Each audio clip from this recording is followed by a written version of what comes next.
Oh.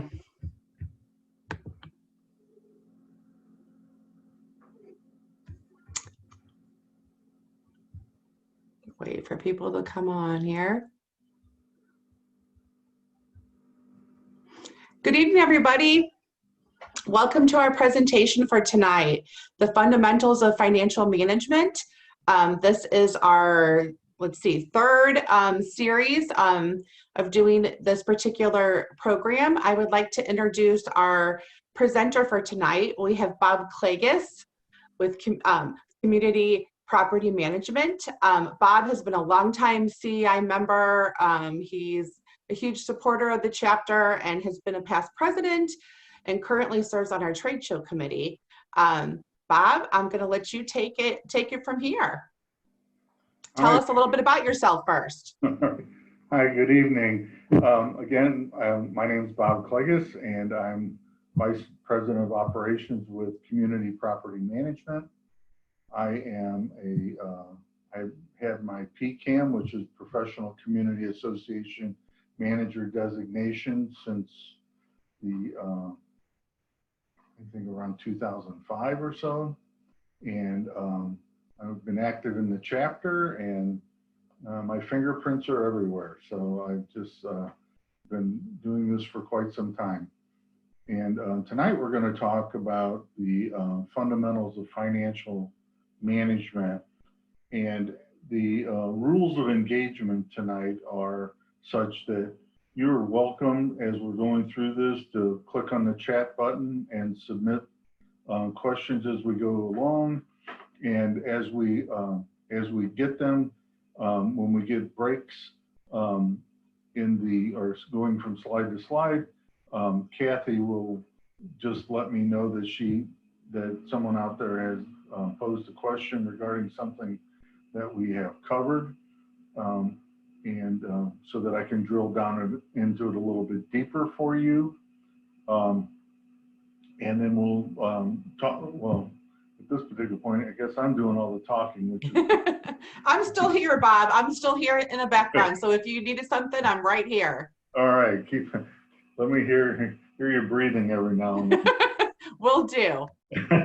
Anyway, so we'll try to answer the questions as we go along, so that we can, because in my mind, the most important thing is to answer your questions more so than trying to get through all the information. We can kind of always breeze through the information if we find that there are more questions than there are slides. So anyway, let's get started and talk about financial management. So even if your community association is small, it's part of a large industry. There's tens of thousands of professional advisors and service providers that specialize in supporting associations of all sizes. And we're part of CAI. How much money do you think community associations throughout the United States collect each year? It's a huge industry, and assessments probably are one of the largest single means of funds that are collected. And we'll just go through this, since we can't have a guessing session. We'll go right into that. It's 95 billion is collected for associations throughout the U.S. A huge amount of money. Actually, from an association standpoint, it's one of the fastest growing industries in the U.S. and has been probably for the past 30 years. Every year, it just keeps on gathering momentum, because all of the associations coming out, or all of the communities coming out of the ground, are typically a community association. So we've got lesson one that's going to be protecting assets, and we're going to talk about effective practices for protecting those assets.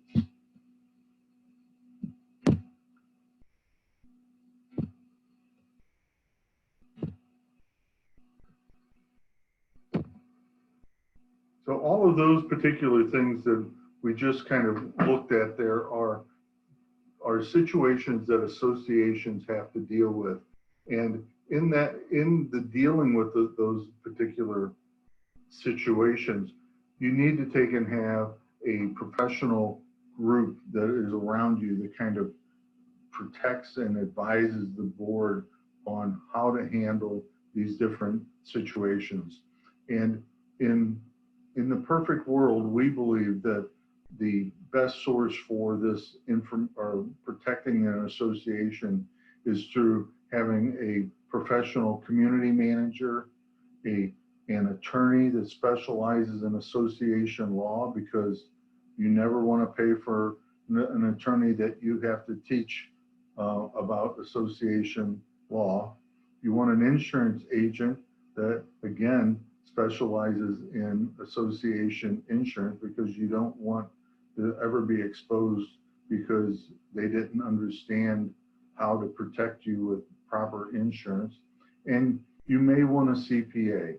The CPA would probably be the one particular situation or advisor that you may or may not need. Most associations books are not complicated enough that you have to have a CPA.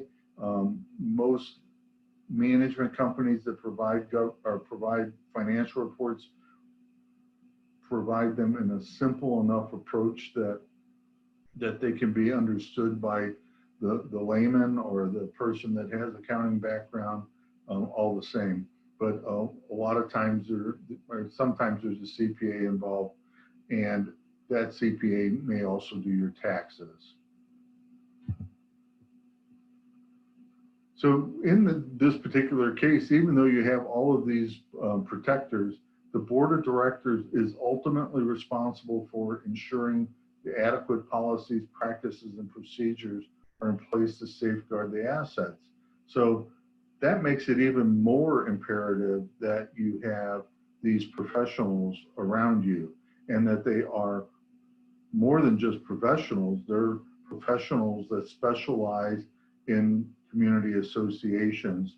And that's where CAI kicks in a bit, in the sense that it gives you a resource to find these different service providers so that you can, I guess, quickly determine who it is that understands association law, management, insurance, and accounting, so you can find that person without having to go through a significant interviewing process. In this particular case, you can go to CEI, get that list of people, call them, and interview them, versus going through the yellow pages and trying to figure out who might have association knowledge and experience. Bob, can I add something real quick? Can I just say that please. they can find those lists of CEI business partners on our website at caiheartland.com. Perfect. Yeah, you can easily go there. I go there frequently, and you can find that for a lot of different industries. It's not necessarily just those four. If you need contractors and things of that nature, it's a resource for them as well. So what do you have to protect? You have cash assets, and you have physical assets, you have income, and you have real estate value. And these things are, the items that the association board needs to protect. And you have, in the sense of the cash assets, that's the money that it would be in your bank account. So you're protecting it, making sure that it's accounted for, that it's used wisely, things of that nature. You're also protecting the income, which will be adding to your cash assets as they're collected. You have the physical assets, which would be could be the exterior of the buildings, could be trees, could be retaining walls, could be streets, anything that's related that is a common element, and or maybe even a limited common element for that matter. And then ultimately you have a bit of a responsibility to the real estate value.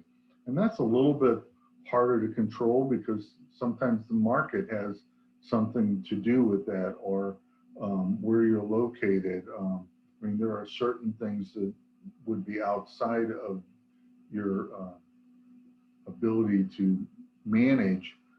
But I think that, you know, from a real estate value, the greatest thing that you need to do in that regard is keep the property up and keep fixing things and making them new again when they have gone through their useful life. I think that that's probably one of the biggest challenges of association boards. And I think sometimes it's the most difficult one for boards to accept, is how to keep the community up. And you'll find in this presentation that I will probably jump around a little bit, because as things come to my mind, I want to share them with you while they're there, because sometimes they will go, I'll get sidetracked and it'll just go away. So I want to share these things with you as they come up. So if we cross this bridge again in a later slide, I will skip over it a little bit more lightly then. But I think that this is the real estate value and how you maintain the property is a huge part of your responsibility. And you can't take the position that we can't afford something, because the reality is that your responsibility is unrelated to what the association can afford. Your real responsibility is to protect that real estate value, protect those physical assets, protect that income, and protect those cash assets. And if it takes more association funds to do that from your homeowners, that's your responsibility. Your responsibility is to ask for that money, because in your particular role as a board member, your responsibility is to do all of these things. And without money, you can't do your job. And all of you at tomorrow morning, get up and look at your governing documents. Your governing documents, there will be nothing in there that says that your responsibility is to save the association money. What it will tell you is your responsibility are all of these things. And sometimes you have to ask for money to do these things. So you're protecting from waste and corruption as well. So you don't want to overspend. I mean, nobody wants to pay $3,000 for a concrete project when they can get the same project done for $2,000. But by the same token, you don't want to do a $2,000 job and not know that it's going to be a good job. I've been with a lot of boards over the years that have taken the more risky bid, and sometimes it's less expensive, sometimes it's because the guy has a great personality. There's a lot of reasons that our contractors are selected, and a lot of times it's completely unrelated to the product that they are going to provide. So you have to do the right thing there. You have to look for that. You need to set best practices within the community that protects the association from corruption. And those might be something along the line that you're protecting the association because you have fidelity insurance coverage. I'm sure Karen Corrigan went over fidelity coverage with you in her presentation, but that's something that most boards think you don't have to worry about. We really don't have that much money, or it's $750, whatever it might cost. Those are things that are your responsibility, is to protect those particular things. And sometimes to protect, you have to spend money, or you need money to be able to spend to do your job.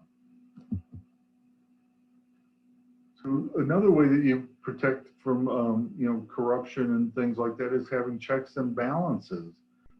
Checks and balances in our organization and a lot of other management companies is having the generally acceptable accounting principles that management company is using, which primarily means that the same person reconciling the checkbook isn't the same person that's paying the bills or collecting the money, that there's separations of duty.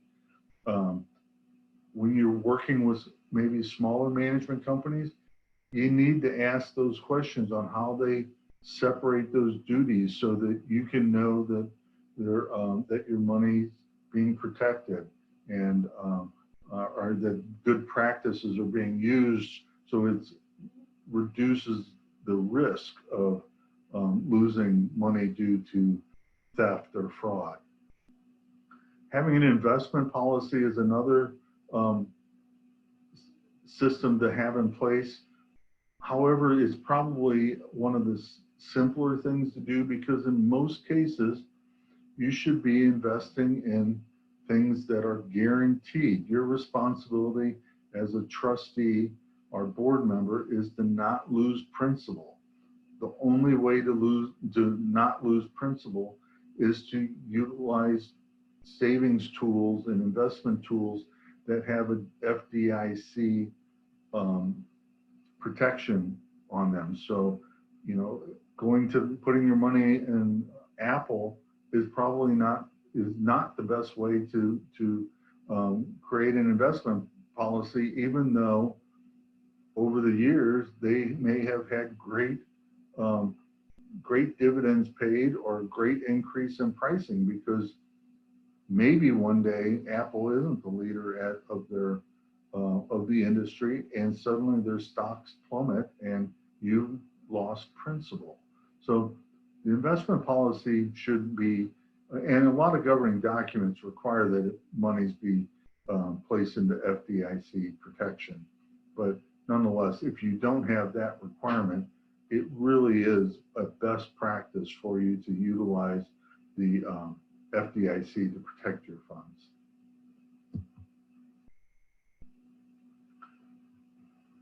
So checks and balances also identifies internal controls to minimize your risk. It kind of does talk about that is relative to the GAAP, GAAP, generally acceptable accounting practices, and it's really referring to how are you controlling it and keeping those separations of duty. And by doing so, you're minimizing your risk. So you're going to set rules for people, set limits for monetary amounts on checks that can be written with board authorization.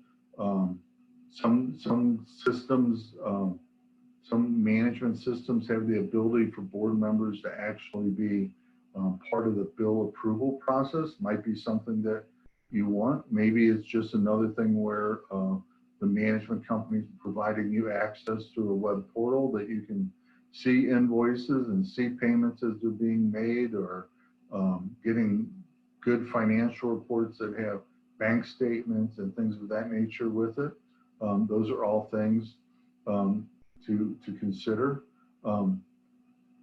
Not any of our associations have board signatures for withdrawals. We have some other methods that we use. And I think that unless you're kind of in a self-managed role, you're probably going to have your manager be the assigned signer on the bank accounts. Investment policy, again, stipulates what investments are acceptable, who has authority to make the decision, what terms must be met. A lot of times I get some clients that want to have control over their maybe the management company has control over the operating account and maybe a money market account, but they want to have control over the investment accounts. And there's nothing inappropriate about doing it that way. The only thing that I would urge you to consider if you're thinking about this is that your group, your board at that particular moment may be the most trustworthy group that you've ever had, and you would trust any one of them with your last nickel. And that's fabulous. But you are an elected person for that board, and at the next election, one or more of you could be gone, and someone you have no knowledge of could just be thrust upon you into that board. And now suddenly you have someone coming onto the board that doesn't have that hasn't built a relationship with the rest of you, and you don't know where that level of trust is at that particular moment, how do you go to that person and say, you know what, we'd let you be on the bank account like everybody else, but you're not quite part of the team yet. I think that, you know, to separate the board from those types of things minimizes that risk of having to have that kind of conversation, or maybe even having it where the person that gets assigned and you give them the authority, and then one day you find out that the money isn't there. Now, if you have fidelity coverage, I guess it's kind of a moot point. You'll get your money back, but you have to go through an awful lot of aggravation to accomplish that. And I don't think anybody wants to be put under that kind of scrutiny, because even though you get your money back, your homeowners are going to be upset that you even had to go through the process. So keep that in mind. It's another one of those best practices, at least in my opinion, is to let a professional take on that responsibility for you, as long as you have the ability to keep a watchful eye or good reporting, that you can feel comfortable that that person that company that you're giving that authority to is taking and protecting your money as much as you would. Bob, with that last slide, we did have a couple of questions that came in, and I just wanted to address petty cash. So what are your thoughts on best practice with petty cash, as far as who should be holding the petty cash on the board, or if the board should be holding it at all? How much would you recommend being in the petty cash? And what kind of things would be appropriate to be used for the petty cash? And how often should that be issued, and to whom? And that's a lot of questions, but just petty cash in general. I would not recommend that you have petty cash. And primarily, again, for kind of that same reason, the person that's right now maybe managing the petty cash from an association is a trusted longtime board member. But if that person steps aside and the next person comes in, are they going to give the petty cash to somebody else that's more trusted? Are they going to give the petty cash? Are they going to give the petty cash to someone else? I mean, I guess some of it's the risk, the risk management side of it. You know, if it's $100 in petty cash, you know, I guess if someone steals $100, it's probably not going to break the bank. But again, I think it sets the board up for having to answer some difficult questions on why it happened, why things weren't in place to protect. I think it's a whole lot better if you reimburse people for their personal expenses. Now, I know I've heard from you know, clients that have come to us that, you know, that maybe their system didn't work really well, either internally or with their management company, that it was hard to get people paid promptly, because I mean, they're putting it on their credit card. They don't want to have the interest on there, so it takes some prompt handling. So my recommendation then would be is that part of your due diligence with talking to your management company would be, how can we get these people paid promptly, and you know, can they escalate the speediness of maybe paying people that use their personal funds or personal credit card for petty cash type items, so that they're not sitting at least beyond the 30-day mark waiting for payment and having to come out of pocket to pay for something, and you know, feeling like they have to beg the association for their money. So I would say that I would not use petty cash. I would work to having a management company that, or a treasurer that makes it a priority to getting those people paid. Great, thanks, Bob. Did we have, it seemed I had some notes here too that there was some other questions. Okay, Kathy, you'll just bring up those questions that we have that that are in the background as we get to that particular topic and I won't have to worry about that? Yeah, absolutely. Okay, perfect. All right. So, so I think that we probably, so then also the investment policy, again, it kind of goes through what we're talking about, you know, for as what investments are acceptable, who has the authority to make the decisions. And in those particular cases, you can, you know, decide whether the management company is going to be part of that, or your treasurer, or the board's going to make those decisions. A lot of times, what terms must be met, that might be something where, you know, you are utilizing certificates of deposit, which are FDIC protected, and you are laddering them, which just means that you put one out there as a 1-year renewable CD, and then the next one you buy might be a 2-year, so that every year you have basically maybe two thirds of your money that's available. And then maybe the next one you buy might have a 3-year term on it, so that you can kind of ladder those for when they become due. And a lot of it's relative to when you think you're going to need the money. So you have to, through your reserve analysis, you know, you might know that you can get a 10-year CD because you know you're not going to need a large sum of money until that. Okay, so evaluating risk management, and I mean, everything about income and expenses and debt and things of that nature, whether you have a loan and insurance, is all about managing your risk. You have to evaluate it, measure it, assess it, manage it. So it starts with a detailed evaluation of the property. So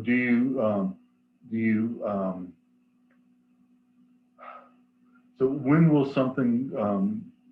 something expire? So when is the roof has 10 years left on it, it's a 25-year roof. What is the risk that it's going to need to be replaced before the 25-year period? You know, you're going to do the same thing possibly with furniture that might be in a foyer, or community vehicles. Maybe your maintenance staff has a UTV or lawnmowers or things of that nature. So you need to identify ways to manage and measure and assess the likelihood of the exposure or loss, whether it would be, so property damage would be one particular thing that you're going to look at, and in that particular case, the property damage would be insurance. So how are you going to insure the community? What are you going to make your deductible? Are you going to be self-insured for the first 5,000, first 500, first 25,000?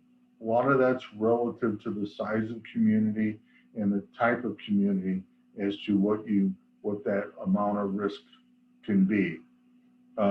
Liability loss. Another thing that I'm sure Karen talked to you about was workers' comp.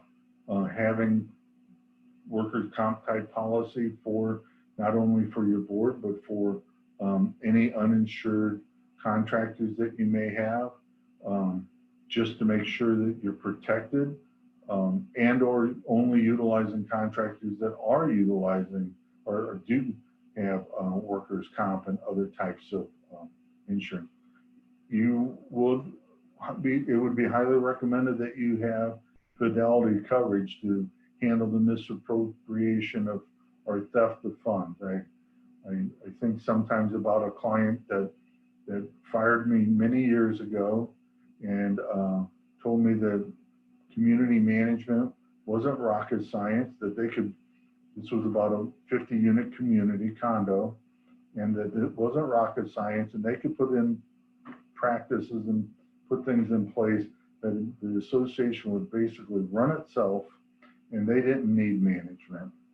And about 18 months later, 2 years, something like that, I read about this gentleman that told me that in the newspaper, and that same community lost $125,000 to that person.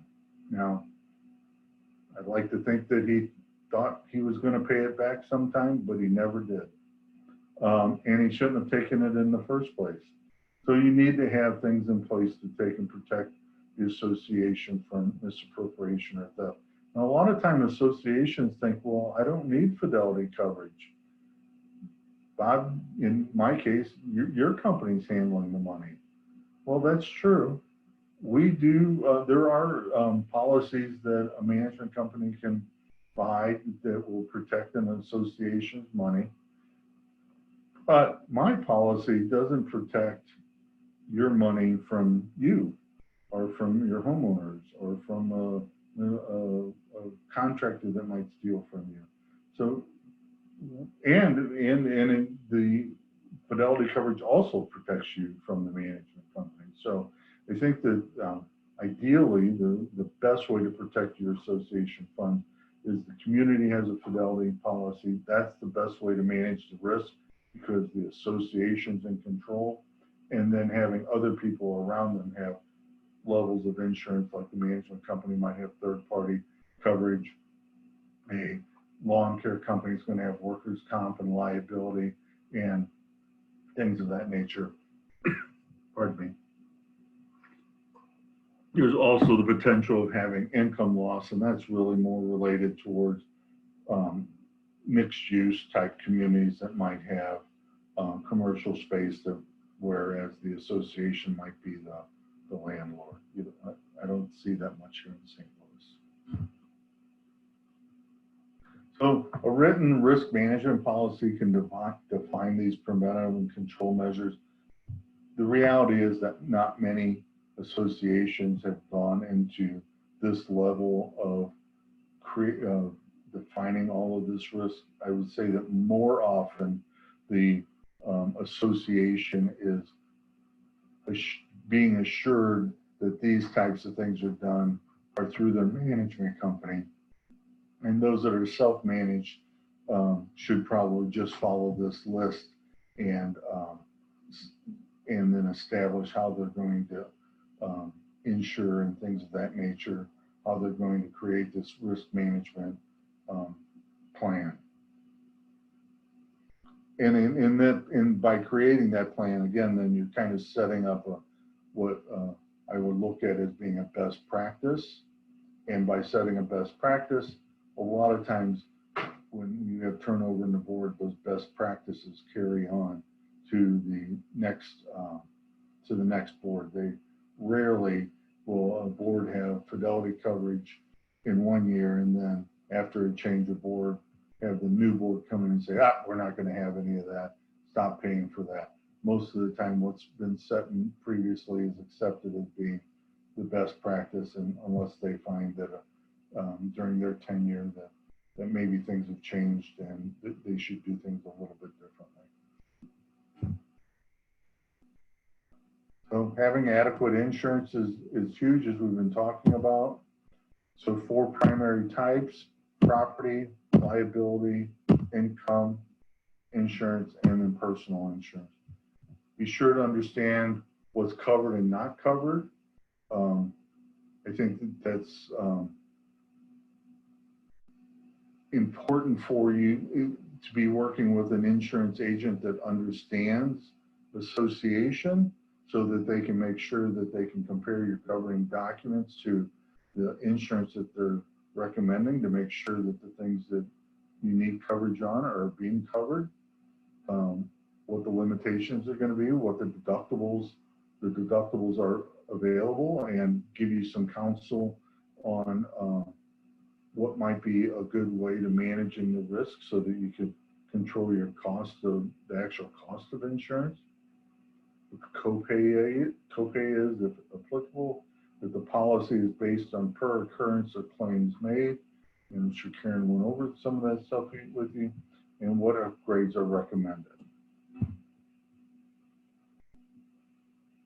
So examining current practices would be I think an important annual kind of update to take and go through with your management team or talk to your treasurer or just have the conversation amongst your board. What are we doing to, what are we doing that's working well, and what is it that, what are the areas that we could work for some improvement?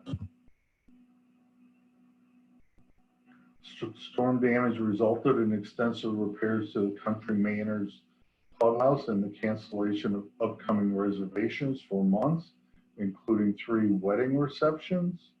The association had sufficient property insurance to cover the repairs.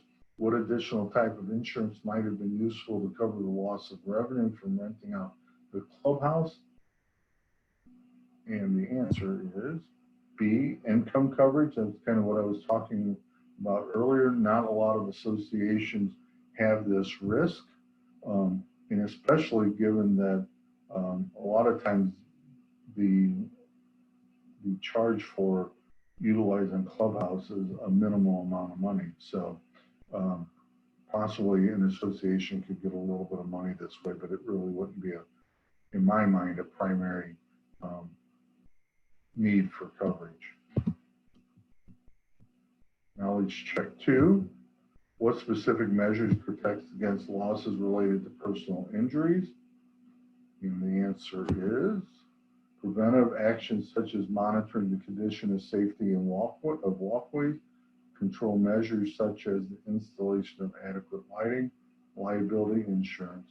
So I think that, you know, it's one of these things that sometimes we find is a perfect example is when concrete heaves, we have this unevenness in the concrete, and we will have boards that will tell us that we can't afford to make that repair. And it's one of those things like you can't afford not to make that repair if it's your responsibility, because someone could get hurt, and it's bad enough that someone could get hurt, but if it gets into a legal situation where they know that the association had an opportunity to fix it and they chose not to, the association could possibly be given punitive damages.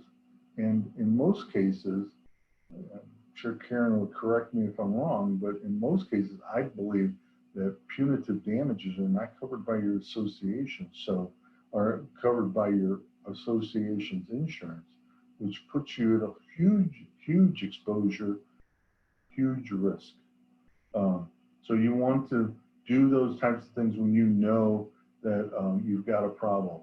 If you've got poor lighting in a particular area, you may want to address that, because again, the same thing could happen. Somebody could get hurt in the area, could get attacked, and if it comes out that the board has thought about putting lighting in there because it was dark and you didn't do it, and you didn't do it because you felt like you didn't have the money, I can assure you that's not going to be a good excuse. You're going to really need your liability insurance then, and you might have personal coverage for the entire association. They could maybe be awarded a large sum that would have to be split between the 100 homeowners or how many you have, and everybody has to kick in. So again, you have to measure your risks and you have to address them. You cannot say, we'll address them another day. What can a board do to prevent or minimize loss from criminal actions such as embezzlement by an employee or contractor? So they can implement checks and balances. We talked about that. Reconciling bank statements every month. Be alert to suspicious withdrawals. Limit the amount on checks that can be written without board authorization. Investigate the credentials of employees and contractors, and change security codes and passwords periodically. So depending on whether you're self-managed or not, that last one may or may not apply. I think a great example of this today is that I read in today's paper, though it was a business, but a single person embezzled over $500,000 from their company over a period of, I want to say that it was 10 or 12 years. Well, that's what usually happens when association funds disappear. It doesn't happen like over a 2-week period. It happens typically over a long period of time. And one of the main reasons this particular company wound up losing or having all this money embezzled without their earlier knowledge was because this one person was doing all of the checks and balances was done by this one person. In this case, it was a woman, and she was writing the checks. She was reconciling the bank accounts. She was creating false financial reports, and she was moving money back and forth in the bank accounts so that the, I guess the principals didn't see that the account balances were changing. It's all about those checks and balances and sharing out that responsibility, because the only way you can really have embezzlement if you're putting in the checks and balances is if more than one person is in cahoots,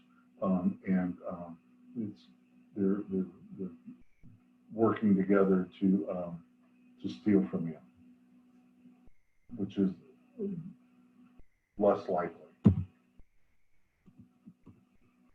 So all of these things were things that could be done to prevent or minimize loss from criminal actions.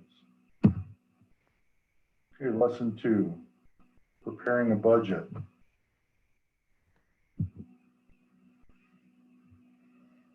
Effective practices for preparing a budget.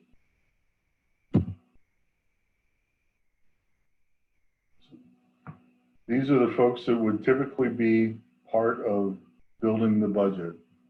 Your vice president, some maintenance person, or someone that recognizes the maintenance that needs to be done in the community, and the treasurer.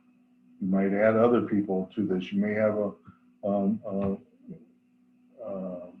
financial committee that would take part in this. It could be management company could be part of this as well. If you utilize certain contractors, you might have them involved in it for their aspect of the business.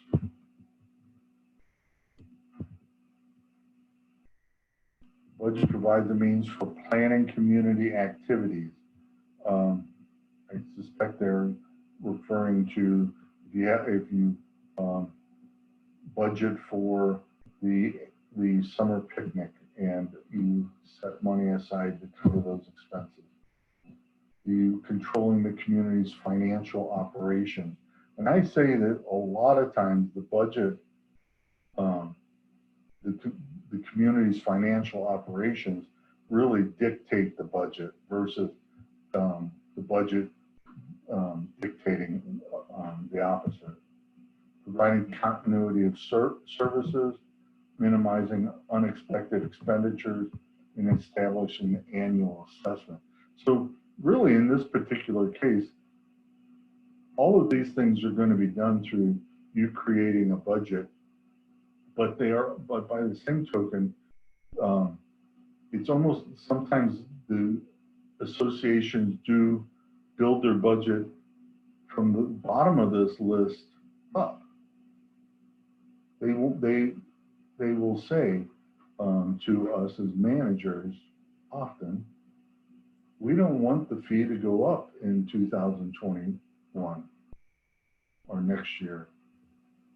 We want it to stay the same. So then they start looking at, well, how do we do that?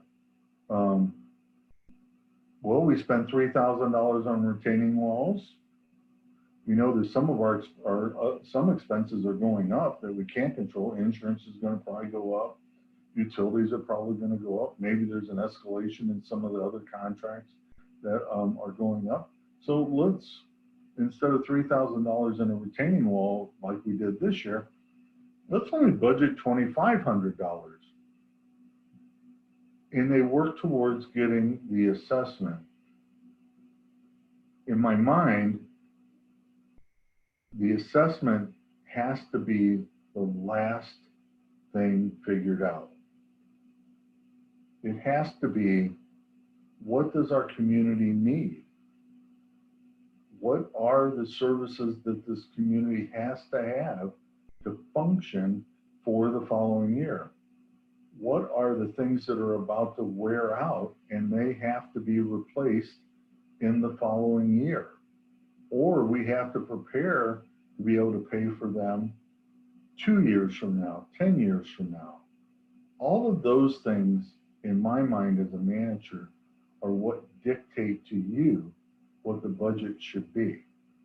Now, if you want to flip it around and say, you know what, we need $50 more per year, per month, whatever, an assessment, and you take that to your owners and you tell them that you need this money, and they come back to you and say, you know what, we don't want to pay more, then the board can say, well, then we can only do $2,500 in a retaining wall this year because we won't have enough money to do what we normally do. And if you're okay with that, then I kind of feel like the board has done your part. You have met, in my mind, met your fiduciary responsibility and told your owners what the community needed. And they wouldn't fund it. And if they won't fund it, it's kind of out of your hands. And you can wait until next year and you can tell them the same things, because all of those things you told them that are going to wear out are going to be closer to wearing out or are going to be worn out. And you're going to need that money and then some more, because more things are going to be tired and worn out, or greater damages will have accrued because the leaky roof now has created structural issues that have to be resolved. So if you're going to build a budget, as hard as it is to take it to the owners, in my recommendation to you is build the budget that you know your community needs, and then let your owners tell you whether they fund it. You know, you may have to put together a good presentation to really get the message across, but you need to take and build your budget based on what the community needs, not what the assessment, the tolerable assessment that you think that the community needs. Bob, on that note, is there a best practice for how often the assessment fees should be increased? And do you recommend to your boards a certain percentage increase, or obviously there should be, I would think, some sort of increase every year in order to keep things going with cost of living, but what do you recommend to your boards? So I look at that again, going back to what we were just kind of talking about here, is that I think you have to build there is no magic percentage, because in first case, things, depending on where you're at, like let's just take a new community, a brand new community, things aren't wearing out. Everything that they just put in is going to have somewhere between 10 and 30 years of life, and maybe even greater in some aspect. So you'll find in the beginning years, like there isn't any maintenance because nothing's worn out. Nothing really has to be fixed. So you could say, and a lot of communities get caught in this trap and they say, well, we don't need to have high fees right now because we don't have any expenses. But it is a trap. It is a trap that will have huge consequences down the road, because every year you get closer to something major failing and you haven't saved any money, you haven't put any money into reserves for that particular item, you have to make that up. So if, let's just take roofs as an example, there's really very little repair that happens on those roofs at all for the first 15 years. Then all of a sudden in the last 5 to 10 years, you're like, oh my goodness, these roofs are getting kind of tired, and we're starting to get a few leaks here and there. We're going to have to replace them. Well, it might be a couple $100,000 to replace roofs, and you spent the first 15 years not saving a penny for them. So you really can't, there isn't a magic number. Every community is completely different based on your needs. If you're an HOA that has very little needs, then maybe you are able to get away with cost of living increases because, you know, insurance is going to inch up, management might inch up, lawn care is going to inch up. But when you're only really managing, or your main responsibility is an entrance monument, at some point you need to be prepared to replace that. But what are you talking about? $15,000 to $30,000 to replace it? So if you can have a smaller amount of money, but you still should be, if that entrance monument is going to have a 30-year life to it, you should be putting $1,000 a year away for that entrance monument. So when year 30 happens, you already got the money in the bank to replace it. So you've protected that, and all of the people that lived in your community over the course of time paid their pro rata share of that asset's replacement. So sadly, there isn't a magic number that you can say I should have this much in. This is how much we should charge per homeowner for assessment, because again, it's relative to what your community needs are. You might have a lot of common ground, you might not have no common ground. You might have buildings, swimming pool. I mean, there is nothing common in a community other than you have a lot of the same elements, but they all have different costs and replacement costs, maintenance costs and replacement costs. So you can't control that. You can't, there's no magic number on how much money you should save. You need to save what you need to save. The only way you can really put that together is get a reserve analysis, especially when you have a lot of assets. If you have just an entrance monument and some bushes and stuff like that, you probably can kind of quickly figure out, have a contractor come out, look at the monument, tell me what it's going to cost to replace it, how many years before I'm going to have to replace it, and then do some quick math and figure out that you need to put an extra $500 a year away for the next 10 years so that you can replace it, whatever it might be. So there isn't a magic number on any of those items, unfortunately. It is, as the saying goes, it is what it is. Yeah. Be prepared for the future, right? And it kind of just applies to that. It is what, you know, it is what your community needs, and it's nothing more and it's nothing less. And on that note about reserve studies, we recently did a webinar for the attendees earlier this month. And if you guys are interested in that, we do have it on demand. It's $10. If you guys want to see that presentation, let me know. All right. So one way you can kind of determine your budget is through historical trending. And in historical trending, you're looking at utilities and things of that nature and just trying to see, you know, on average, it's gone up an X amount of percentage every year. And you're just allowing for it. I mean, one of the things that I talk about often with budgeting is that it's not an exact science, and the reality is no matter how much work and time you put into it, it's going to be wrong, and it's wrong because you can't anticipate every expense. Now, you know, there's different degrees of being wrong. You could be wrong by $100 over the course of the year because you added 3% and it went up 3.5%. I mean, so, but then it could also be you're $1,000 off on a particular item, and it's just because you had no idea. Like sometimes insurance, you know, it'll renew in the middle of the year. You have no way of knowing what's going to happen at that particular time. So you could be off by hundreds or thousands of dollars if all of a sudden the insurance jumped a lot. But you do have, if you trend, you might be able to at least catch some of that. If you, but you're never going to be right, and you're putting together your best guess.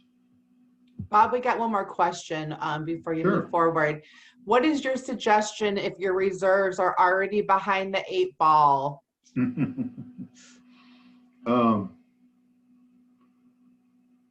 It's, I guess it's like doubling down. I mean, really isn't, you can get, I mean, if your reserves are behind, depending on to the extent that they're behind, I mean, you could find that, that you're so far behind that the only way to fix it is to get a loan and fix all of the items that, that are coming up that need to be replaced or repaired. It could be that you're just, you've got, you're 20% funded in your reserves when really you should be 80% funded. And the only way you can really fix that is by throwing money at it and collecting more. A lot of times the reserve studies will help you grow into your needed funding. And by doing so, you can, if they think that you need to have $100,000 in the bank in 5 years, they'll increase your assessments over a period of 5 years to get to that point, or they'll recommend that you increase your assessment over that 5-year period so that you can get to the level of funding that you need in maybe a 10-year period or something along that line. So there isn't any magic way out of that. About the only thing that you can hope for is that you're going to get a little bit more life out of the thing that you're worried about having to replace, which gives you another year to save. You're maybe going to your homeowners and doing a kind of a dual or maybe even a 3-prong approach where you're going to ask for a special assessment of a couple $1,000s, and you're going to increase the monthly fee by $50 a month. Or if you're in a homeowner association, maybe you're going to also have $50 or $100 a year added to your annual assessment. And then your third approach might be getting a loan to fix those things that are immediate.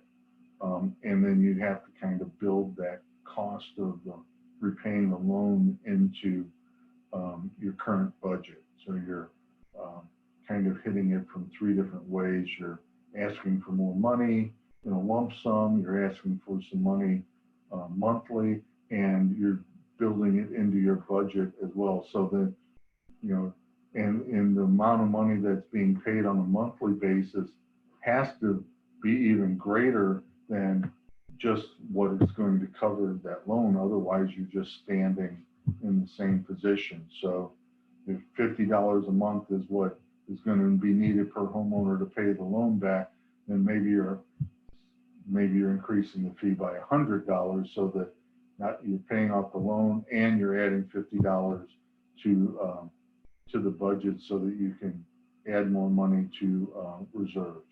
But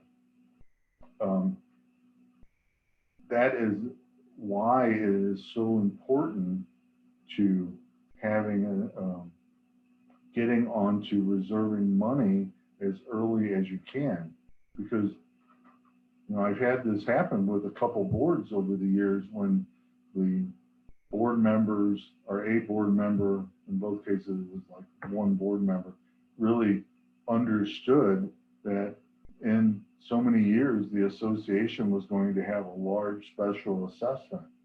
So he moved and he sold his unit and moved. And that's how that person solved that problem for him. And maybe when he went to his next community, I suspect when he went to the next community, he was a little bit more observant of what the assessment, how much money was in the reserves and how much money was being put into reserves. If you get into a new community, start saving money right away. That's the way to get ahead of it and make sure that at some particular point you're not behind. All right. So zero-based budgeting means that you're setting a line item to zero and justifying each dollar budgeted. To some degree, that's kind of difficult with utilities and things like that nature, because you can't really know exactly what they're going to be. But what you can do is you can take each contract that you have, look at them, and if you have a $5,000 landscaping contract, you're looking at that and you're putting it into the budget, and it's exactly what you know you need. And a lot of times you find that we're doing the zero-based budgeting to establish the basis of the budget, how much money is left after you take care of all these things that you know that you're responsible to pay for by contract or by normal expense. And then you're taking and looking at what's left versus your wish list and saying, okay, we've got X amount of dollars left. We have all these things that we know that we need to do. What's the priority and what's the cost structure of these things that we're going to replace?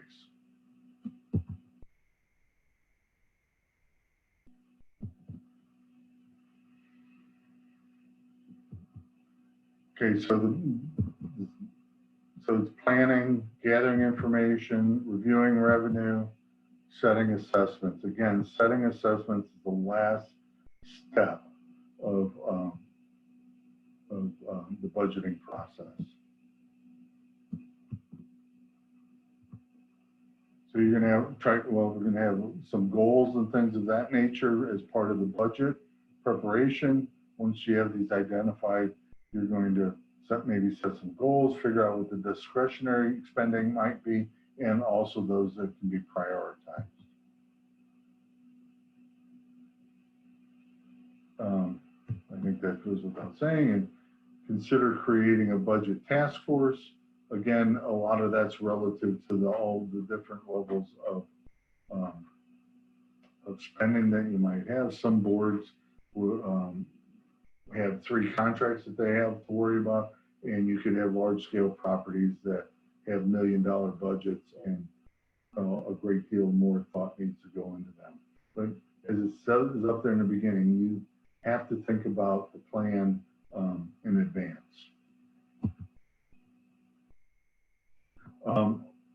We find this sometimes that boards are trying to take and complete the budget in November, when December is when you have to start notifying owners. Plan ahead. In our organization, managers are starting to work on budgets in August, September at the latest.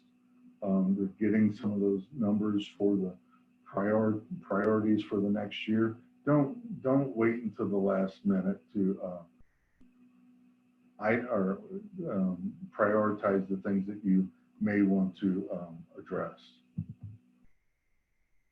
So you're going to gather information.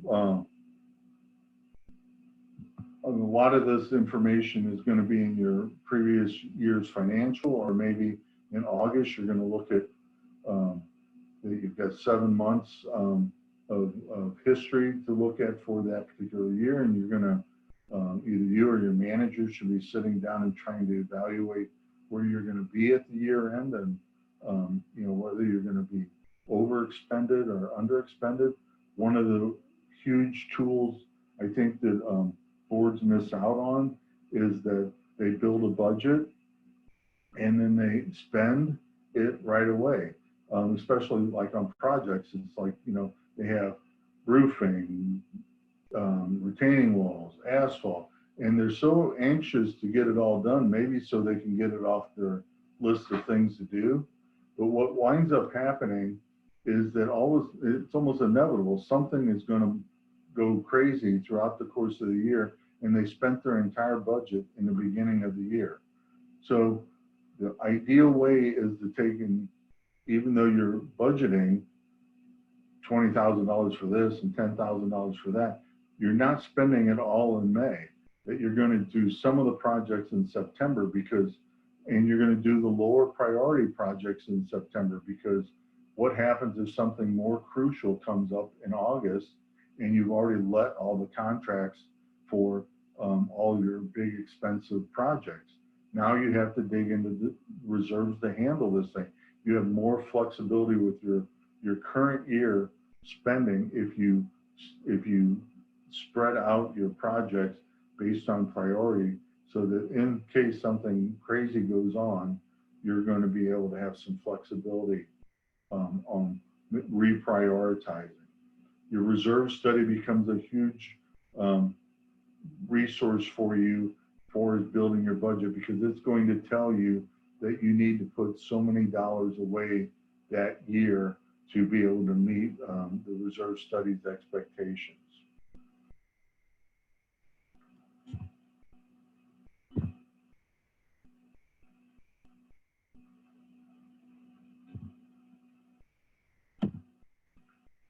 So in most cases, although I have to say some associations don't even go this far, especially I find in a lot of the self-managed communities where maybe someone's utilizing QuickBooks or some other accounting system, and or they might even they might just be using a checkbook register. A board, to really do their job, need to get a balance sheet, and they need to get an income and expense statement on a monthly basis, so that you can see where you're at, and you can have then have some flexibility throughout the course of the year to make sure that you come in as close to budget as possible, and you are in a spot where you can handle issues as they may come in. So the balance sheet reflects the financial status at the time the report was prepared. So typically we're doing balance sheets as of the end of the month. So if it was the last month was 9/30/2020, and the balance sheet reflects what it was at the end of the day on September 30th. It is not a range. It's not from the first of the month to the end of the month. It is a snapshot of what of a period of time.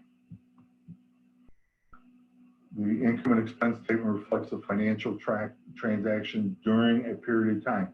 You can run an income and expense statement for the entire year. You can run it for a quarter.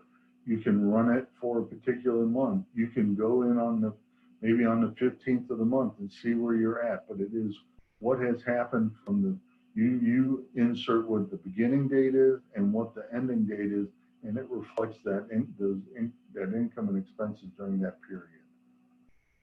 And a lot of times you would have your budget in there as well, so that you can see how you are comparing the budget. Now, a lot of people will talk about budget and they'll want to put, $500 this month for utilities. It's going to be $500 in July, and it's going to be in wintertime, it's going to be $900 because we use more gas. I find it just more beneficial to be able to see what the total amount that's budgeted versus trying to break it down on a monthly basis, either 1/12 or what you think you might spend. Because again, no matter how hard you work, it's going to be wrong, and you're going to put in there that it was $900 for gas in December, and it's going to come in at $950, or maybe it's going to come in at $1,050, and it's going to throw you off, because you're going to be like, well, why did we spend that extra? Why was there an extra $100 in gas that particular month? And it's something that is kind of out of your control. Looking at it on a historical basis gives you a more of a running total, and can be compared on a budgeted against the budget, so that you can see how you compare to a previous period. And my mind, get a little bit more information that way. Reserve studies, again, kind of talked about that earlier, in-depth evaluation of the physical components community. That would be maybe HVAC system, the clubhouse, the carpet in the clubhouse, the swimming pool, the entrance monument, the irrigation system, things of that nature are going to be what you're going to look at as an asset or a component. And you're going to take and try to determine how much life they have left in them, so that you can, how much life they have left in them and what the cost of the replacement is, so that you can make sure that you can save enough money to pay for its replacement or major repair at the time you're expecting it.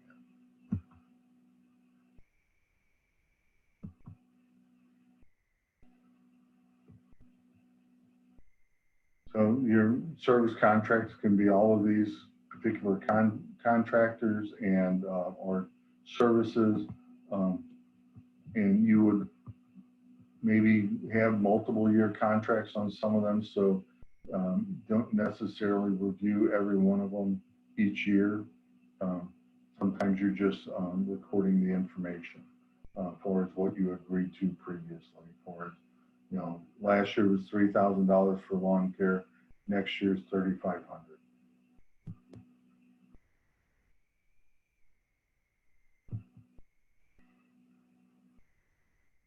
So sometimes if you know these things, that you're going to have to update building codes, or there's some local statutes that are going to dictate something, ADA requirements. I mean, those are some things that you could suddenly be thrust upon you and suddenly have to pay for. That could be that they just weren't anticipated, or if they were anticipated, you were able to budget for them. Some of the things that we've recently had, which were kind of unknowns, was that when we had to do some things in pools to make them safer, for as the suction lines. Reviewing revenue. So again, I think that this is the last part, and really part of the setting the assessment. So what you're going to do in this particular case is you're going to look at what all of those expenses are, all the anticipated expenses are, and then you're going to take and say, okay, well, we've got $50,000 worth of expenditures. We need to have $50,000 worth of income. Did last year's revenue cover that? If it didn't cover that, then you know that setting the assessment to a higher number might be a requirement. Again, you're looking at all of these things to take and try to determine what is the best path for your community from your perspective as a board member, not your perspective as a homeowner.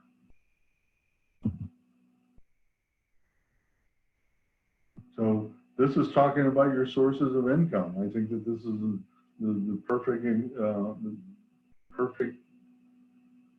example of, you have very limited sources of income. Your only choice is to raise assessments, because you can't raise interest from investments to any significance. So when you get into a budget that's strangling, you have to ask for more money.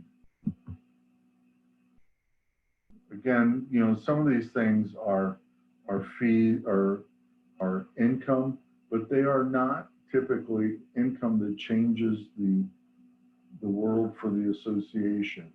And sometimes, although fees from an on-site cell phone tower can be very lucrative, most of these things are not. They are almost more services that you provide the community than they are really income generators.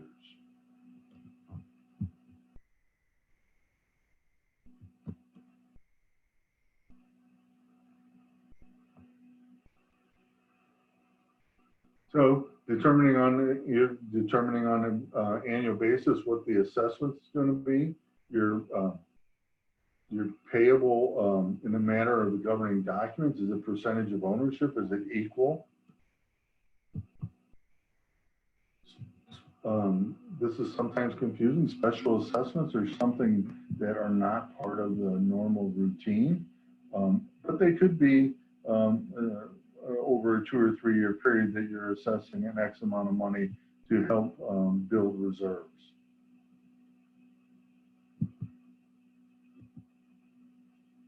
This is always the traps that we were talking about earlier. Owners can't afford to increase because they're on fixed incomes. I don't want to be crash, but truly, we're all on fixed incomes. None of us can go to our boss and say that the assessment went up in my community and I need to make more money. The board doesn't want to look like bad guys. Well, again, if you explain to them that your homeowners that your fiduciary is to protect the association, and that's your purpose, as long as it's not personally motivated, I think in most cases people will accept that you're bringing to them what's needed. This is maybe one that could be now and could be over a period of time. I think that associations still have the ability to be neighborly, and if someone has lost their job, maybe the association can ask them to pay $25 a month until they get a job, and then they're going to have to take and pay a greater amount to get caught up. Think that you have to engage them and at least get something so that they understand the importance of the association receiving some money. We don't agree with the reserve study. I think that that's one of the main reasons why it's important to have a professional put together a reserve study for you so that you can refer to them that it wasn't just a wild guess by the board. It was done by a professional, and a lot of times those professionals can answer or respond to those homeowner questions so that because you as a homeowner trustee isn't going to be as adept at that particular topic as a professional is, and therefore you as a trustee could wind up getting rattled and maybe not giving the right answer or not looking like you know what you know less than you do, and it just comes across as if it just could turn into something else in the sense of you take that you don't know about the reserve study all the way to now you're not paying attention to our finances. So I think that having a professional is an important factor. Finding other sources of revenue, again, I think that, to go back to the question earlier, those are very hard to find. If you are cutting and you have discretionary spending, that's something that you could possibly cut, but I would suggest you go to owners, because discretionary spending might be the flowers at the entrance monument, and people might feel like that those are not discretionary. They are necessities, and they want their community to look good with the flowers. So I think that that's something that you can talk to your owners about. If you're trying to get information on your association liabilities, what would you examine? And you're going to look at the balance sheet. Keeping assessments at the same amount for several years is good financial practice. We've already talked about that's a definite false. Increasing the number of times the association newsletter produces an example of mandatory expense, that wouldn't be the case either. Unless your homeowners would say, we want you to do more newsletters, but then you can go to them and say, well, we need an extra amount of money to accomplish that. Assessments are usually calculated in one of two ways: percentage of ownership or equal share, and that is true. There are some unique spaces. I saw one in downtown St. Louis where the assessments were higher. You had a higher percentage of ownership, the higher the floor was in the high rise that you lived in. But in most cases, it's these two. practices for conducting and implementing a reserve study. Roofs have an infinite life, central heating, still, and retention ponds are, I think, are a big one that associations forget about. And then all of a sudden they're getting pond scum and heavy algae blooms and stuff like that. Or they don't realize that sometimes it costs hundreds of thousands of dollars to have a pond dredged. Huge money can be spent there.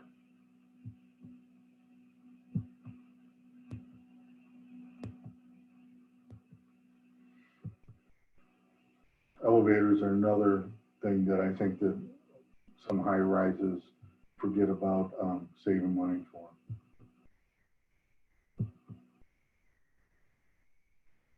We don't have this in the Midwest, although we probably will get here at some point because eventually the East and West Coast meet here.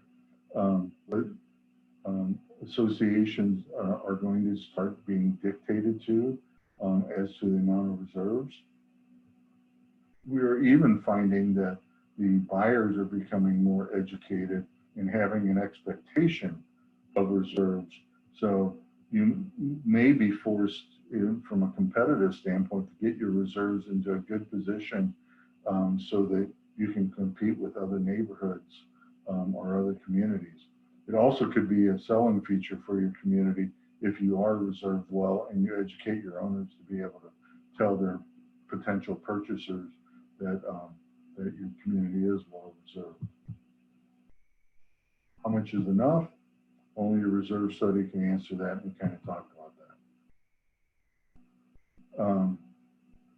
Again, this is not a requirement in the state of Missouri, but you still should work with an expert. CAI has a designation for reserve specialist, and working with a person like that is helpful to knowing that that they have the experience in putting them together. Because otherwise, I mean, it's not overly complicated to put together a reserve study. Most people could do it on an Excel spreadsheet. But if you want to go to your homeowners and tell them the reason that you have an X amount of money in your budget to go into reserves, and you want to be able to argue that, you need to make sure that you have, it's best to have an expert behind you as to how you came to that number versus, well, I think it's enough.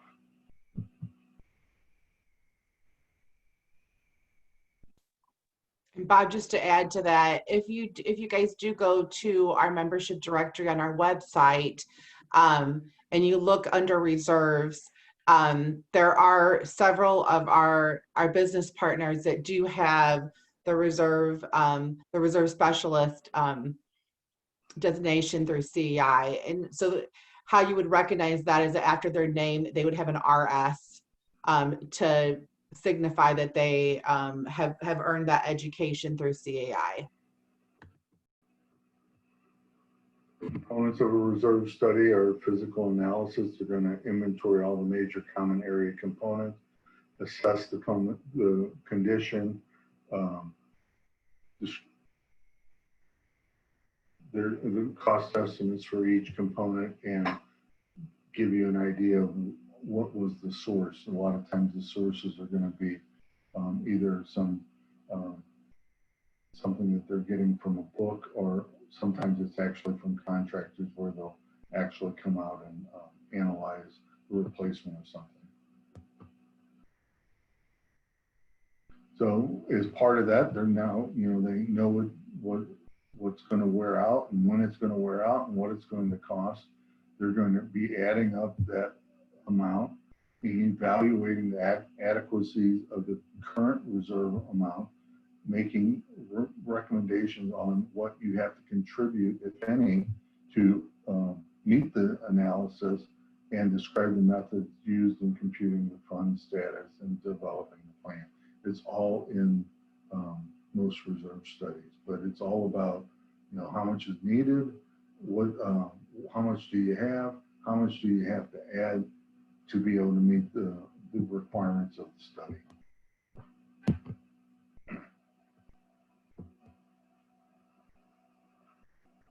I think that it certainly explains the fiduciary response, the fiduciary, that you're meeting your fiduciary duty, and it does reduce your exposure that in event that someone moves in and then suddenly you're creating a special assessment and they weren't aware of it. It wasn't because because you didn't do your job and protect the fiduciary and do your fiduciary responsibility to save.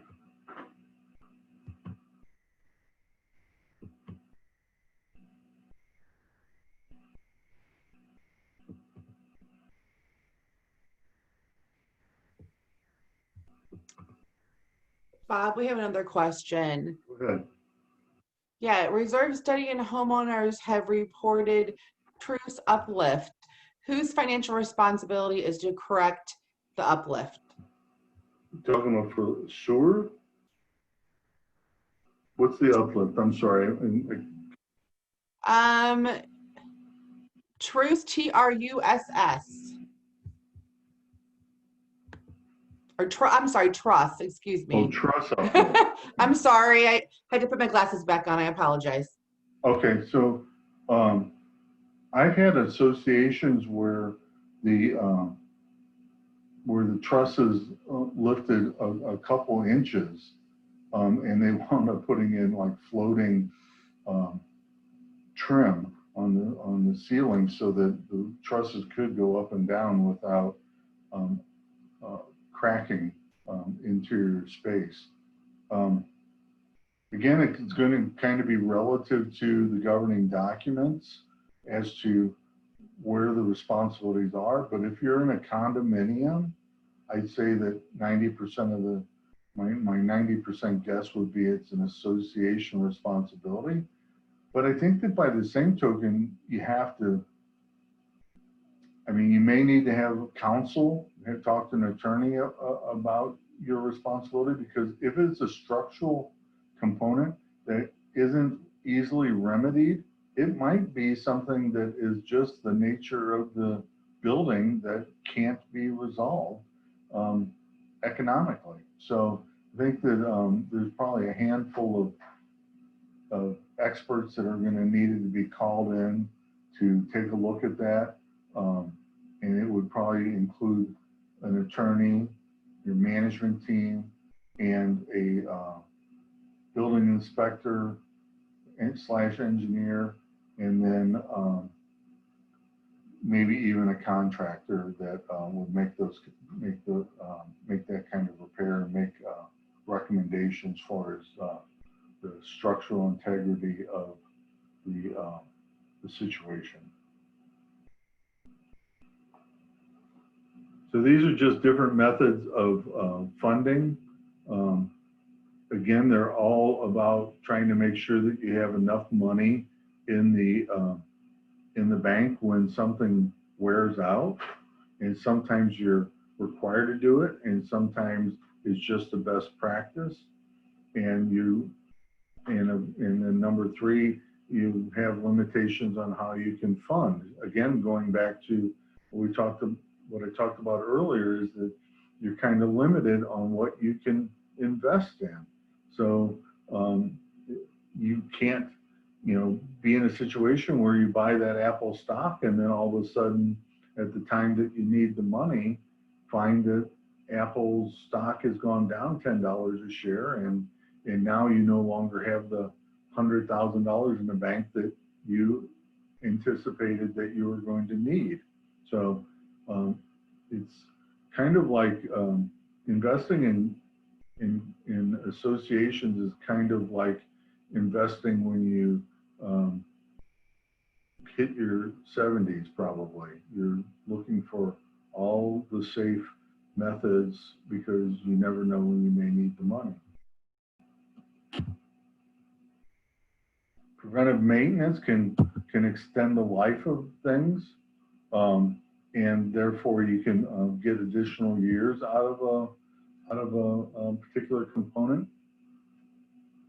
A lot of times, so the IRS is going to look at certain things, although, in many cases, I don't know that it makes a terrible amount of difference, but the Internal Revenue Service is going to look at things that being in reserves, repaired by reserves, or things that are getting a new life. So fixing a leaking roof is maintenance. Replacing the entire roof is a reserve type item. Painting a building could be either one. More than likely, it's going to be a maintenance thing, but if you paint every one of your buildings over a 3-year period and then you don't paint them again for another 4 years, that could be a reserve item.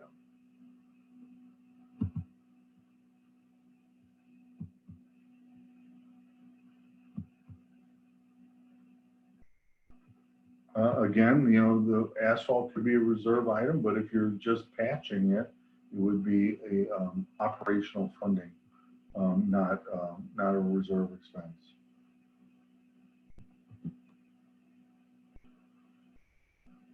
Again, this kind of goes to the asphalt being sealed as a maintenance thing, whereas replacement, significant replacement would be considered reserve expense. Community strongly supports renovating its playground. However, when the owners are presented with the proposed operating budget for next year, the playground expenses are not listed. Why? Playground renovations come out of the reserve account. Just as a side note here, one of the things that we're seeing that has been kind of ignored is the maintenance of these play areas, and that when young people or people in general get hurt on these things, and they can go back and refer to the fact that there hasn't been a maintenance schedule on them, adds to the association's risk and more likelihood of having a level of responsibility, and maybe more responsibility because of that lack of risk management. And that's exactly what maintenance on a playground is. It's risk management. Something we've talked about here several different times.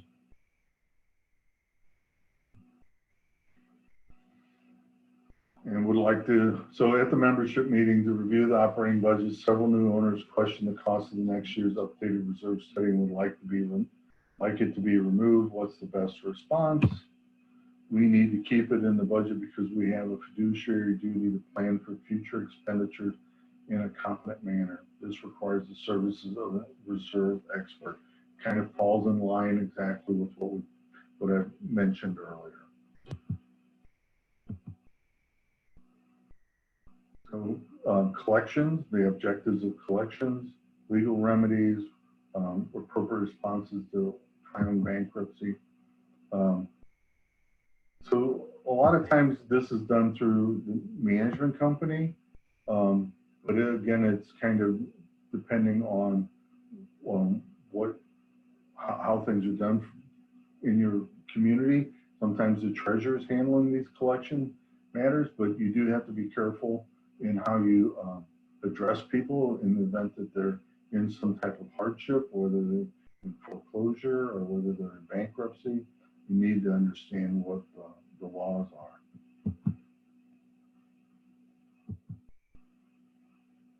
The assessment, as everybody knows, is someone's responsibility to pay the association for living there, to cover the costs of operations. The board's responsibility is to maintain accurate assessments, routinely monitor delinquent assessments, probably the biggest part of that job, and may become bigger. Adopt a firm policy regarding collections. You need to be equal. You can't be like Joe's a great guy and we'll just waive his late fees, but then someone else is asking for the same thing and you don't award it to him because the guy always parks in the street and blocks it. You have to enforce things in a uniform manner.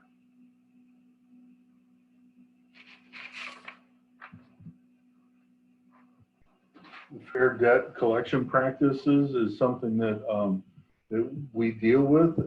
There's certain verbiage that we have to put in our in our notices to let people or remind people that we're trying to collect money from them.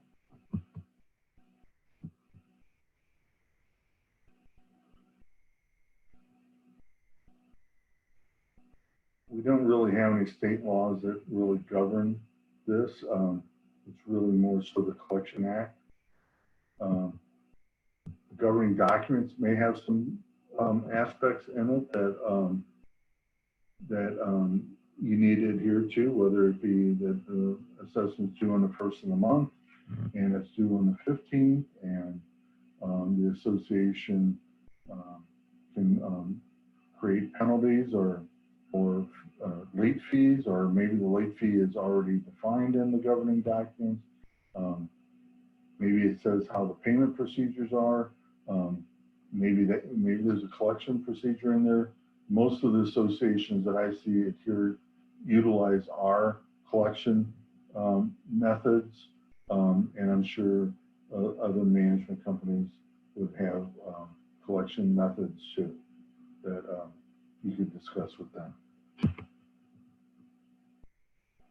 Benefits of the collection policy. It's not intended to punish owners, but to protect them against those who don't pay on time. I mean, again, I think that this kind of just goes to being consistent, having something in writing that you can hand to your next board, especially if you are a community association that is self-managed. This becomes probably even more important because you could become inconsistent by the change of players. So having something in writing for those that are self-managed, I think would be a kind of more important criteria than maybe a community that's professionally managed. Hey, Bob, we have a question.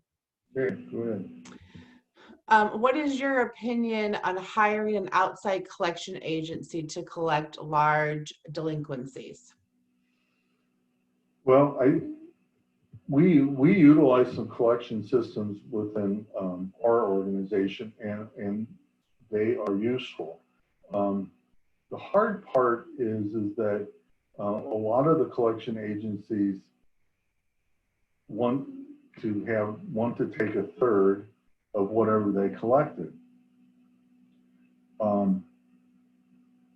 As the board's fiduciary responsibility is to collect 100% of what is due. So writing off a third of it is kind of an expensive and against that fiduciary responsibility. So then I guess the alternative is that third gets added to the account. And in that particular case, the person went from owing $300 to owing $400. And sometimes that extra third can be the difference between them being able to pay and not be able to pay.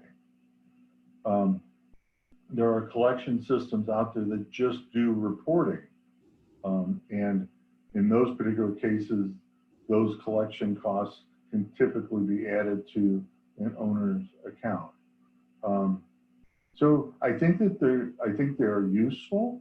I have seen that the collection companies, that some homeowners are responsive to collection reporting because their job security or clearances require that they have a high credit rating. And so we've had some clients that have contacted us panicked because they were afraid their credit was going to get dinged.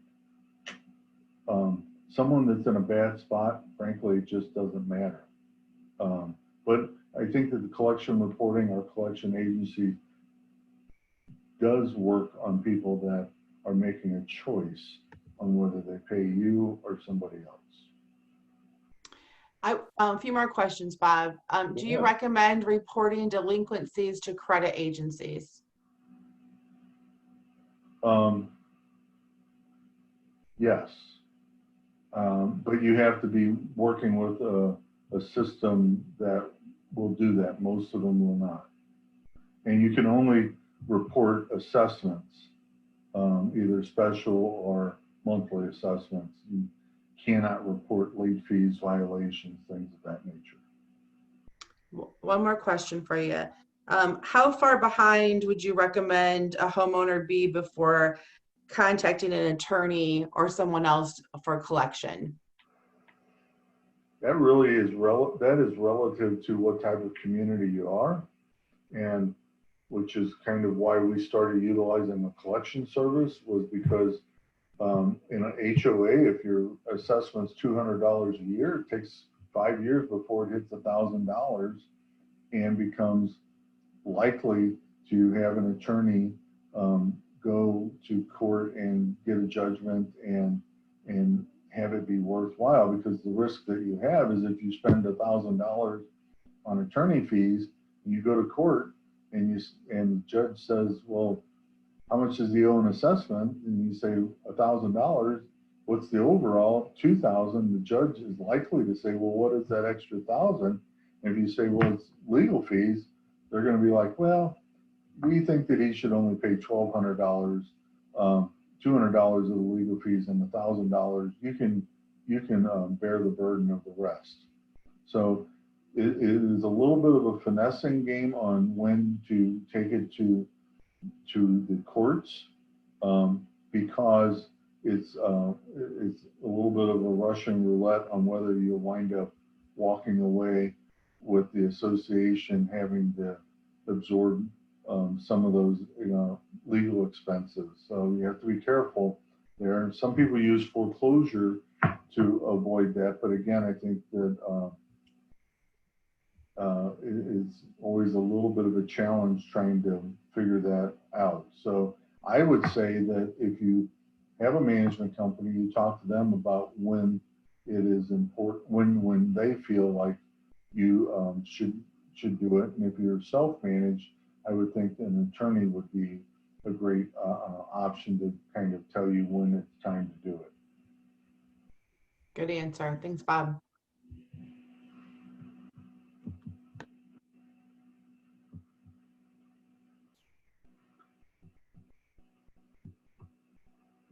So again, then you're going through this, you need to be consistent. You need to work with dates and give some grace periods, but that's relative to what you can reasonably do, because sometimes you need the money. So you can't, and you have to be consistent. So you can't say, I don't need this guy's money, but I need this guy's money. So, and again, like this discretion in special cases, number 5 there, I think that the board has the ability to have a compassionate side, but I think that by the same token, the compassion can't be pay us when you're ready. It needs to be some level of commitment. I mean, kind of like the hospitals do. If you send me $10 a month, we'll stay back and wait until you get in a better spot. But you pay us nothing, we're unleashing the hounds. So I think that the folks that ignore the association and those that are trying to collect for them shouldn't get the same level of respect that a person that tries to work or tries to be responsible.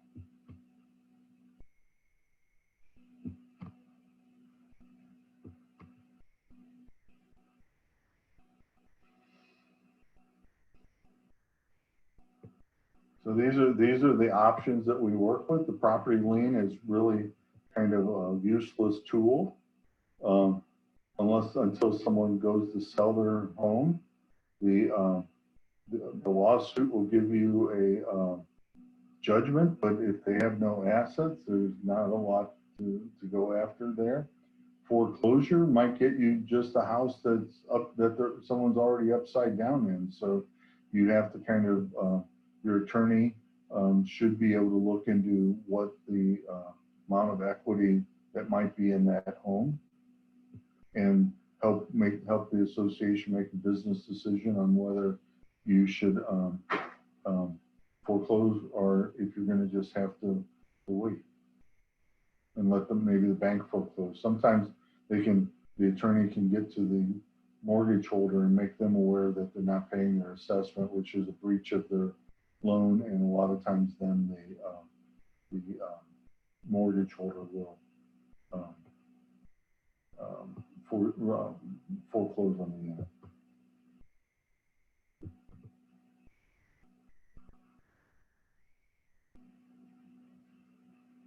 Some of these will work. I mean, most of the associations have a late charge, but you have to collect it. It's not always easily collected. I really always think that the late charge should be the hammer. And if someone pays eventually, that is can be your compassion tool to say, we'll waive the late fees if you get caught up, or we'll waive half the late fees, whatever it might be, to be able to show them some compassion. In the judgment, we're typically requiring acceleration, which just means that if they're delinquent in July, we're asking for assessments all the way through the end of the year, so that we're not having to come back to court 6 weeks later to start the whole process over. Bob, we got one more question. I'm sorry to interrupt. No, that's not good. How can an association foreclose on a home? It's a legal process. You engage an attorney to do that, and there are some attorneys that are more adept at doing it that way than others. But they go and they create a legal action to foreclose on the debt, and there's some notice posting that has to happen, and there's some steps that have to be taken. And at the end of the process, you own the house. Now, the downside to that is I think that owner has, I want to say that they have 2 years, and it might be a year, I'm not sure on that. But anyway, 1 to 2 years to be able to come back and pay that assessment, and you no longer own it. Now, during that time, you can rent it, but I don't ever recommend an association to being a landlord.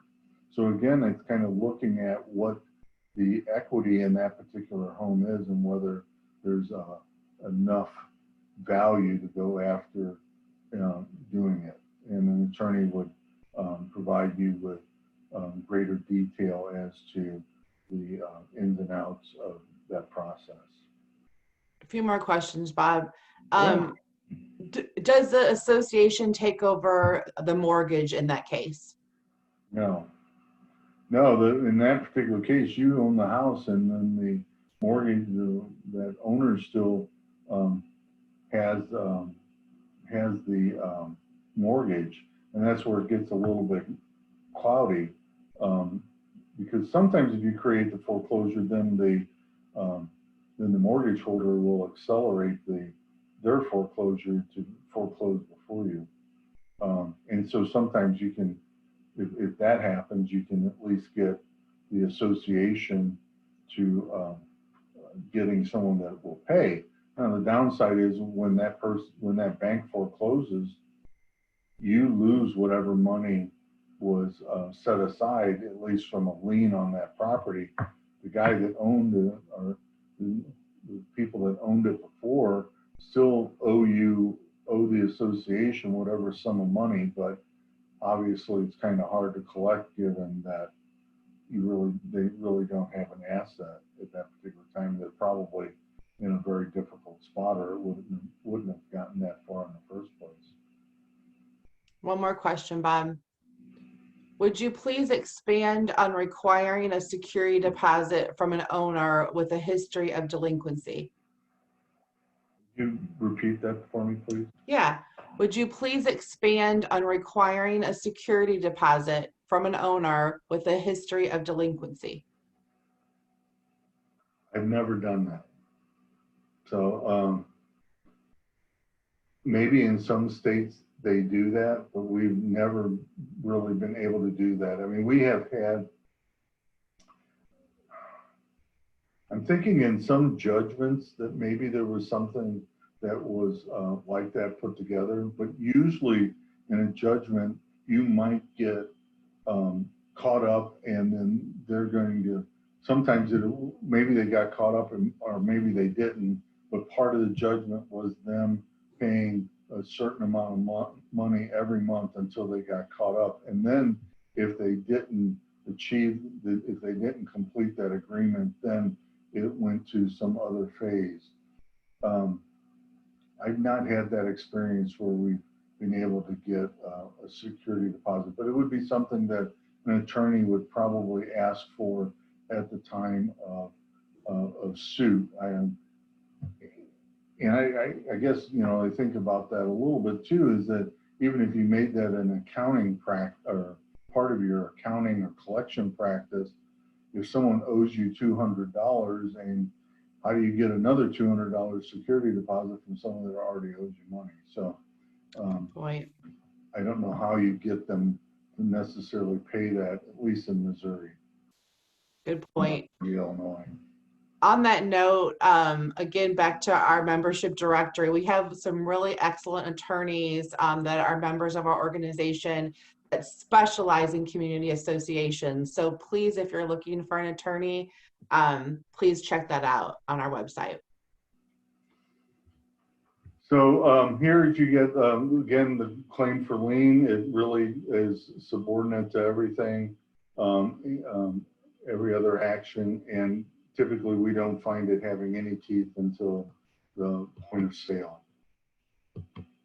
Again, you can create an action against the owner that's a delinquent, and the judge's decision to claim is considered a personal money judgment or summary judgment.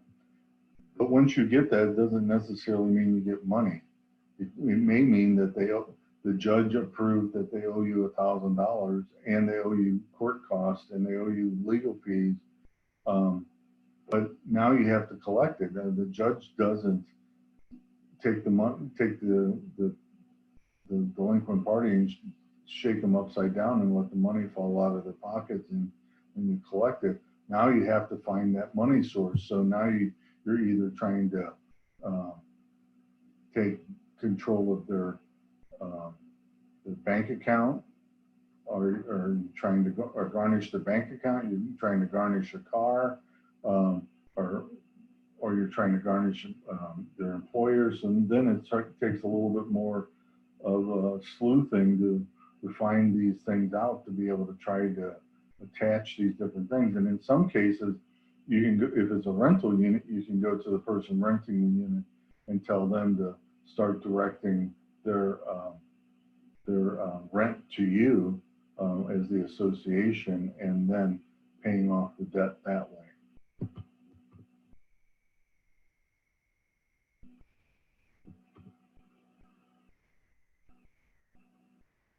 Foreclosure is the last resort. I think that would be true.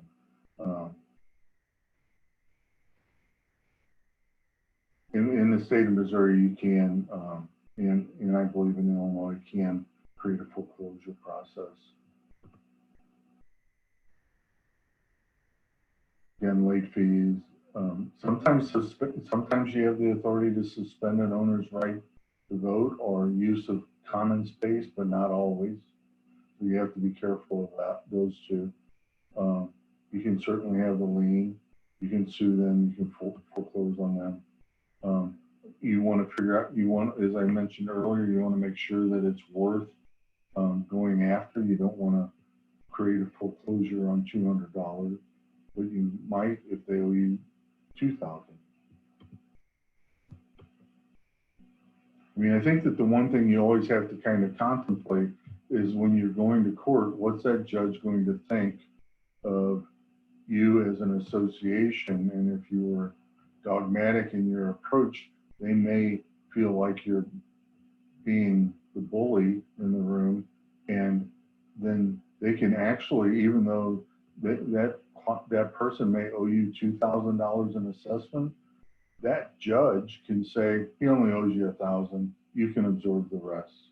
So really have to use common sense so that when you get to a court proceeding, that you're not perceived as the bully, that you did things to take and try to make things work, and that you tried to accommodate this person that wasn't able to pay.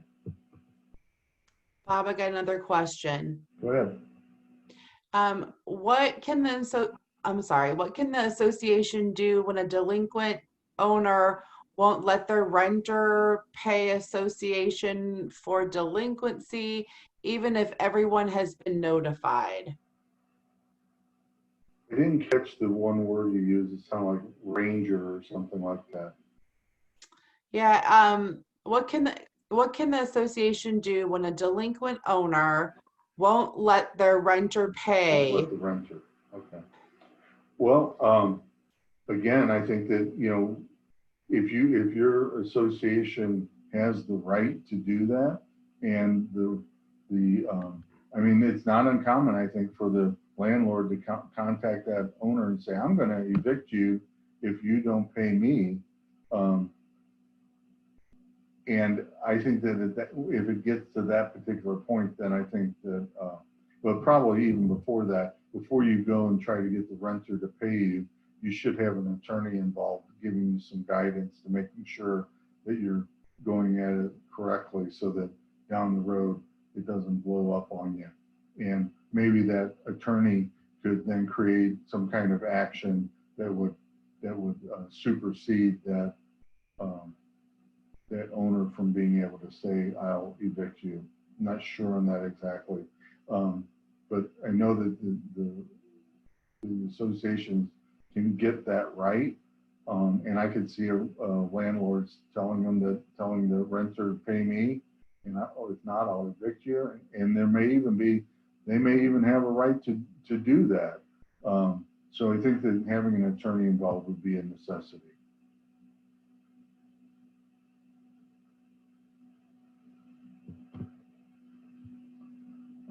Bankruptcy is an important factor, and it stops all collection activity from an association standpoint. And there are certain aspects that you have to do, as far as notify the bankruptcy court on how much money is delinquent. And then there is pre and post bankruptcy. So once they file bankruptcy, that only protects them from the debt at that particular moment. So, you know, the future debt that they create, they should be paying it.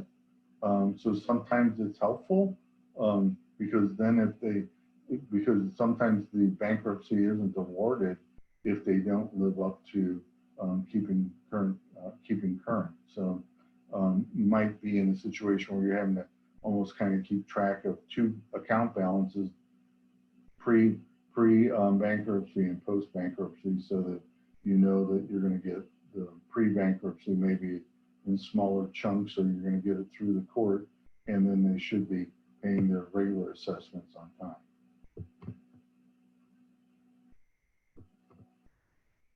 Again, stop all communications and collection efforts on a bankruptcy case.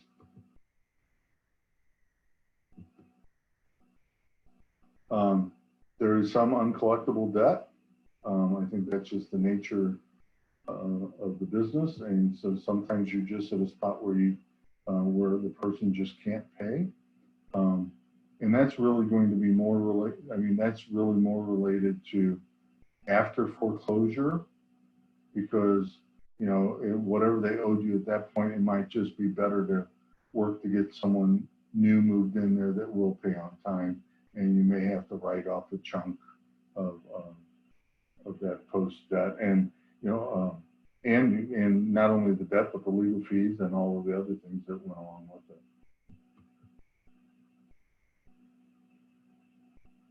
Though the Marks family is habitually late in paying their assessments, what appropriate action can be taken?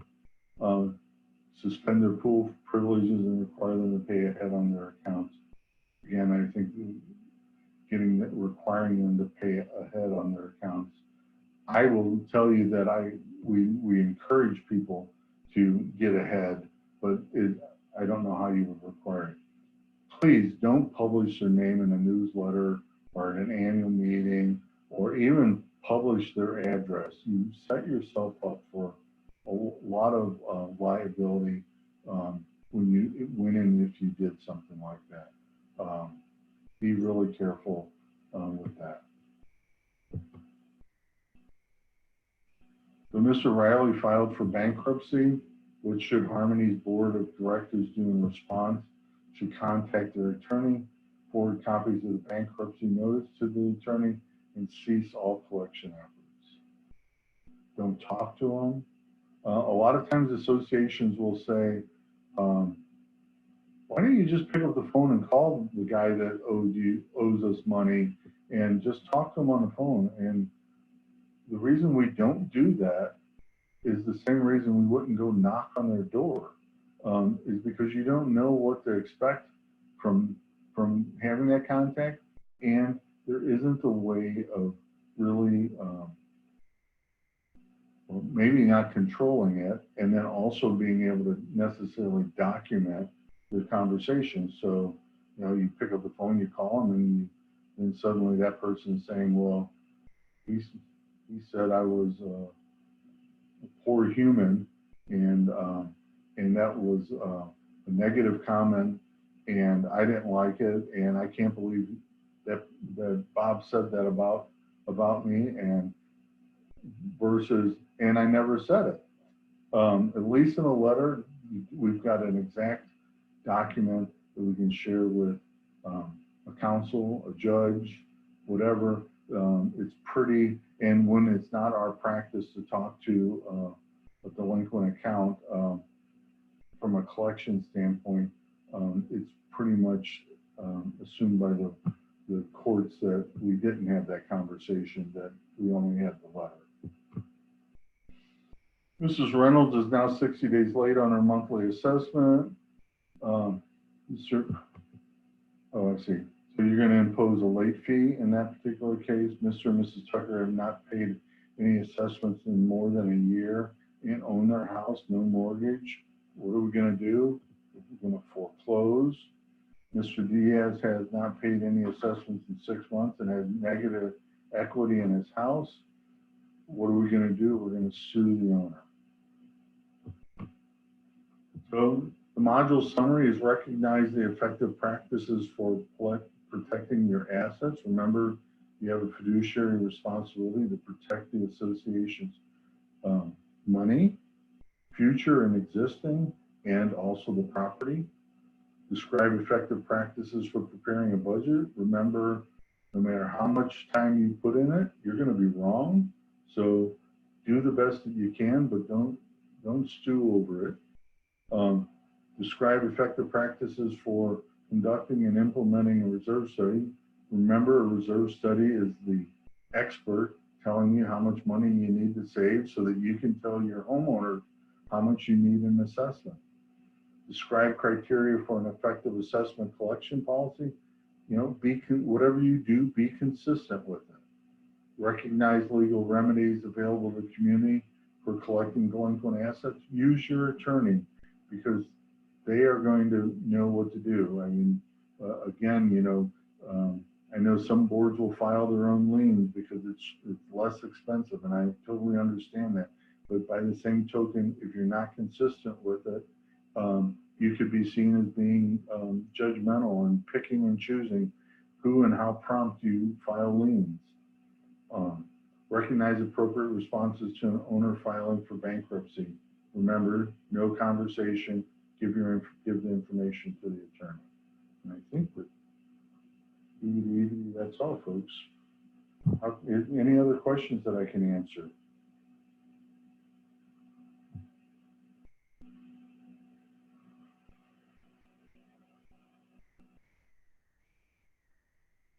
What happened, Kathy? I lost you there. I'm sorry, I was muted. I still learning all this fun technology stuff.